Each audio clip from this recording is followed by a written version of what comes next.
Hey folks, so a lot of people are going to be playing Fallout 4 this week, and a lot of people who have never played a Fallout before. Folks who break like 4 bobby pins on every lock, use the laser musket for the entire game, and still don't know what jet is for. But if you're like me and you've been around the Wasteland or two, then Fallout 4 has a difficulty mode that you may want to take a look at. It's called Survival Mode, and last week I sacrificed myself to playing it for 10 hours to give you guys a heads up on just how hard it is and whether or not it's worth your time. May it serve you well in battle. Okay, first things first, this really shouldn't be called survival mode because the normal aspects of what we've come to expect of a survival mode in 2015 are not here. In fact, gone are many of the additions that Obsidian added to the franchise in New Vegas' hardcore mode. You may remember that in hardcore mode you needed to sustain yourself with food and water while making sure you got enough sleep. You had to use special items to restore limbs, and companions could be killed in combat. Well, none of this is in Fallout 4's survival mode. Survival mode simply does some things to make the game a lot harder.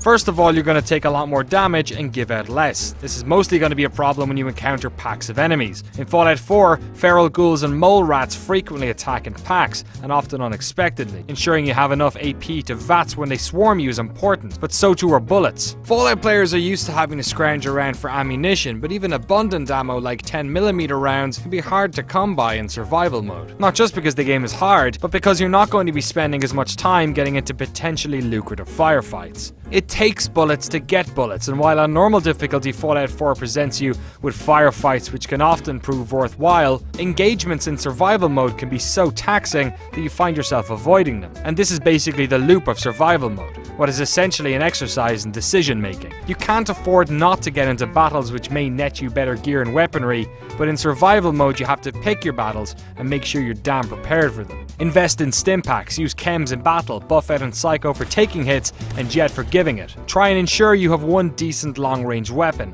Invest in perks that complement rifles, general endurance, or better still, charisma so you can avoid battles completely. The name of the game is resisting damage, because stim packs are going to take longer to heal you in survival mode. Oh, and in case that wasn't enough, in survival mode the frequency by which you encounter legendary enemies is also increased. These are tougher than normal enemies, which each have a unique piece of gear. These guys are bullet sponges that may not be worth the bother. Don't be afraid to walk away and live to fight another day. There's no doubt about it, life in survival mode is tough, and I certainly wouldn't recommend it for a first run through of the game, because a lot of the subtle mechanics and rules of this world are going to be fresh to you when you first get out of the vault. Also, some of the main quest boss fights become arduous unless you've been really taking care of your progression. But for those of you who are looking to play the game multiple times, it's an added challenge for those of you looking to have a more testing second or third playthrough.